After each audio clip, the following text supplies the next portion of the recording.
کیا ہم ایک ایسے معاشرے کی طرف بڑھ رہے ہیں جہاں علم کی قدر ختم ہو چکی ہے؟ آج آپ کسی بھی کونے میں دیکھ لیں، کتابیں زمین پر رل رہی ہیں، دھول چاٹ رہی ہیں، لیکن انہیں اٹھانے والا، انہیں پڑھنے والا کوئی نہیں۔ ہم نے اپنی نسل کو کہاں لا کر کھڑا کر دیا ہے؟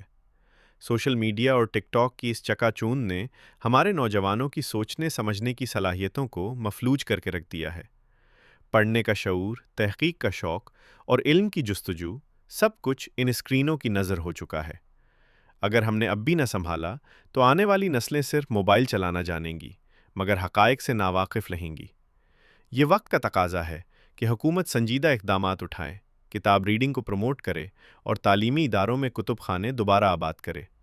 یاد رکھیں، جو قومیں کتاب چھوڑ دیتی ہیں، تاریخ بھی انہیں چھوڑ دیتی ہے۔ السلام علیکم۔ میرا گزارش ہے کہ میں نے 36 سال ہو گئے نے اولڈ بکس کا استاد ہے، ہر اتوار میں ایسے آنا وا، اور میں 36 سال ہو گئے نے نویاں کتاباں جہاں نے نہ روٹیاں پہ نے بکس اور جہاں جتیاں نے نہ اسٹارلٹ شوز اتنے موجود نے۔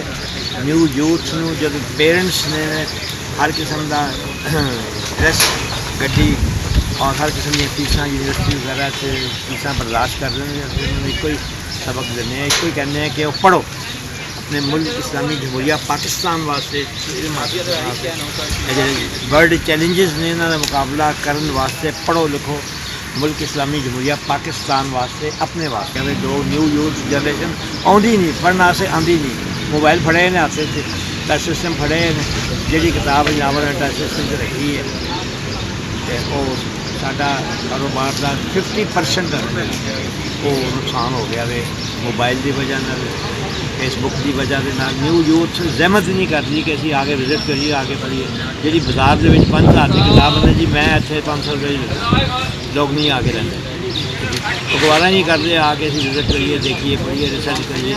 میں نیو یوتھ نے لیسن دینا ہے کہ ملک اسلامی جمہوریہ پاکستان واسطے اپنے واسطے وہ پڑھن تاکہ ورلڈ میں جڑے چیلنجز نے جڑے اسی انہوں کا مقابلہ کر سکیں۔ اس وقت میرے کو تقریباً 2 لاکھ کتاب موجود ہے سارے سامنے، میں سال لگا کے کھلوتا ہے، سویر رہا ہے، ویلا آ گیا ہے، صرف 2 گاہک آئے ہیں۔